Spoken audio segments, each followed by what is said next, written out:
¿Qué tal? Bienvenidos a este nuevo video de nuestro curso básico orientado al PLC S7200 de Siemens. En este video vamos a repasar algunas de las características que nos proporciona nuestra CPUs 1200. Una de las características escalables y flexibles que nos proporciona es que incorpora dos entradas analógicas dentro de la CPU. Estas entradas analógicas son de tipo tensión unipolares, es decir, que soportan valores positivos entre 0 y 10 volts en corriente directa con una resolución de 10 bits. Y nosotros la podemos encontrar en la parte superior derecha de nuestra CPU, a un costado de la ranura de nuestra memory card. Si ustedes se fijan, podemos analizar que tiene tres bornes. El primer borne es el común o la referencia de nuestro voltaje analógico. Por lo general, se conecta el negativo de la fuente que alimenta a los sensores. Y en cada uno de estos bornes, en el canal 0 y en el canal 1, va la señal de variación de voltaje en directa. Otra característica importante y que resalta mucho en este modelo de PLC es que podemos ampliar las capacidades de la CPU, es decir, podemos ampliar las señales de entrada y de salida como la comunicación entre otros dispositivos. Del lado derecho de nuestra CPU se incorporan por medio de una tecnología plugin módulos de señales y del lado izquierdo incorporamos módulos de comunicación. Los módulos de expansión los podemos encontrar en el catálogo de hardware como SM. Estos módulos pueden fácilmente ampliar el número de entradas y salidas del controlador para poder adaptarse a los requisitos de tu aplicación. Estos módulos proveen canales digitales de entradas y salidas adicionales, tanto como señales analógicas para el sensado de temperaturas o de otras señales análogas. En la siguiente tabla podemos hacer una comparativa entre las diferentes CPUs existentes. La CPU más básica, que es la 1211, no nos deja incorporar ninguna tarjeta de señales adicional. En cambio, la CPU 1212 nos deja instalar dos módulos de señales, la 1214 8, la 1215 de igual manera 8 y la 1217 8. Hablando de módulos de comunicación, todas las CPUs nos permiten instalar tres módulos, ya sea de comunicación o de procesamiento de comunicación. Las tarjetas de señales, como vemos en la imagen derecha, podemos agregarle en la parte frontal una signal board. Todas las CPUs tienen el espacio disponible para ingresar esta tarjeta. ¿Qué tecnología integrada cuenta la CPU S7200? Pues tenemos contadores de alta velocidad llamados High Speed Counter, que son básicamente para contabilizar eventos con una mayor rapidez de velocidad a la hora de la ejecución de nuestro bloque de organización. Estas CPUs cuentan con 6 contadores de alta velocidad que pueden ser configurados a través de TIA Portal. Podemos utilizar generadores de impulso como PWM o tren de impulsos PTO. Estas CPUs incorporan dos generadores de impulsos que pueden configurarse, con la finalidad de leer señales de alta frecuencia o proveer señales de alta frecuencia para un control más exacto. También incorpora un servidor web en el cual podemos acceder a través de la dirección IP para leer datos y diagnóstico de nuestra CPU. También podemos utilizar páginas definidas a través del desarrollo de la edición HTML. También cuenta con la tecnología de almacenamiento de datos en un archivo de registro continuo llamado Datalog. Estas instrucciones pueden activarse a través de funciones específicas y los archivos se almacenan en la memoria flash de la CPU y se guardan en formato estándar CSV compatible con Excel. Algunas de las características de la CPU que hemos visto, desde la más básica que es la 1211 hasta la más completa que es la 1217, se enlista en la siguiente tabla. Podemos ver la diferencia que existe en las dimensiones físicas entre cada una de las CPUs, al igual que podemos ver que cuentan con diferente memoria de usuario, memoria de trabajo, memoria de carga y memoria remanente. Otra característica que vemos en la tabla son las diferentes entradas y salidas que dispone cada una de las CPUs. Ejemplo, el 1211 cuenta con 6 entradas y 4 salidas ya embebidas dentro de la CPU. La CPU 1212 aumentan sus entradas y salidas de 8 y 4 salidas respectivamente. La CPU 1214, 1215 y 1217 se mantienen con 14 entradas y 10 salidas. La única diferencia que vemos es en la parte analógica. La CPU 1215 y la 1217 incorporan 2 entradas analógicas como todas las demás CPUs, pero se le agregan 2 salidas analógicas dentro de la misma CPU.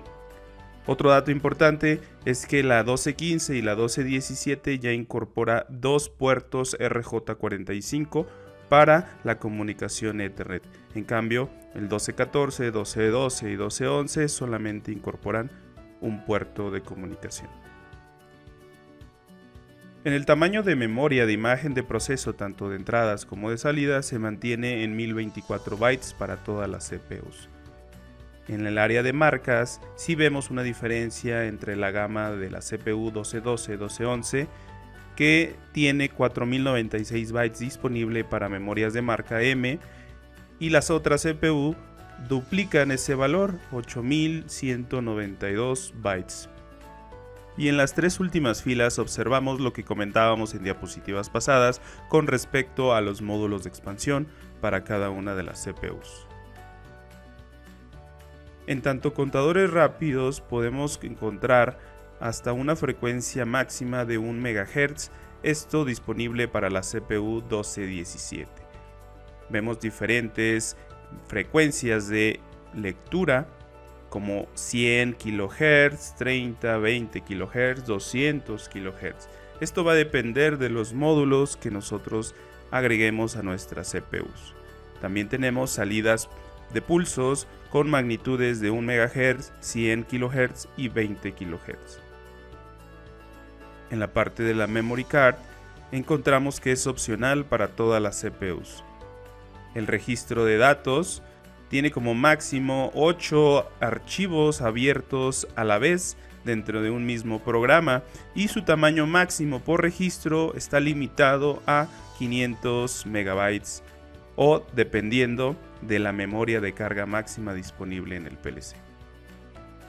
El tiempo de respaldo del reloj en tiempo real es de 20 días típicamente o 12 días con una temperatura a 40 grados Celsius. Aquí está lo que les comentaba del puerto de comunicación Ethernet, Profinet, que todas las CPUs hasta la 1214 incorporan un solo puerto y la 1215 y 1217 2 puertos. La velocidad de ejecución de funciones matemáticas con números reales, es decir, con puntos decimales, tiene un aproximado de ejecución de 2.3 microsegundos. En cambio, la velocidad de ejecución booleana tarda 0.08 microsegundos por instrucción. Ahora vamos a revisar las partes de la CPU de un PLC S7200. En la esquina superior izquierda podemos encontrar el número 1 que nos identifica que es la alimentación eléctrica a la cual el PLC va a trabajar. En este ejemplo podemos encontrar que viene una flechita hacia abajo, indica que necesita que se le suministre ese voltaje para poder funcionar. En este caso podemos observar que tiene un rango de alimentación de 120 a 240 volts en alterna. El número 2 nos indica que tiene una fuente interna que provee 24 volts de corriente directa. Esto es para hacer conexiones a botones, lámparas, algún selector o algún sensor típicamente. A un costado de la fuente podemos encontrar los bornes que están reservados para las entradas digitales. Solamente el primer borne que dice 1M es la referencia a la cual el PLC va a estar funcionando. Si ustedes recuerdan en otras diapositivas, el tipo de entradas decía tipo Sync o tipo Source. El tipo Sync va a depender de la referencia que nosotros pongamos en este borne. Si ponemos referencia negativa de la fuente, estaremos trabajando con una configuración tipo Sync. Pero si conectamos una señal positiva al borne 1M, estaremos trabajando con una configuración tipo Source. ¿Qué significa esto? Bueno, en la configuración tipo Sync estamos diciendo que las señales que van a entrar al PLC son positivas. Y cuando trabajamos con una configuración tipo Source, estamos hablando que van a llegar señales negativas a las entradas del PLC para que puedan ser detectadas. En el punto número 3, que son las entradas analógicas, tenemos 3 bornes. El primero, que es un 2M, va conectado a la señal negativa de la fuente que alimenta a los sensores que nos van a proveer de una señal negativa. Y esas señales las podemos meter en el borne 0 y 1, es decir, los canales 0 y 1 de las entradas analógicas. Recuerden que este voltaje debe de ser unipolar entre 0 y 10 volts de corriente directa. En el punto número 4 estamos hablando de la ranura de la memory card para la expansión de memoria interna de la CPU. En el punto número 5 tenemos los LEDs de estado de CPU. Como ya vimos, podemos identificar de acuerdo al tipo de luz que estén emitiendo estos LEDs el estado operativo de nuestra CPU. En el punto número 6 tenemos lo que es nuestra Signal Board. Es un espacio reservado dentro de la CPU para agregar un módulo de señal o un módulo de comunicación. En el punto número 7 tenemos lo que es nuestro puerto RJ45 para una conexión Profinet. Y por último tenemos lo que son las salidas digitales en la parte inferior derecha de nuestra CPU. Esto va a depender si es salida relevador o salida transistor. Más adelante vamos a revisar todos estos términos.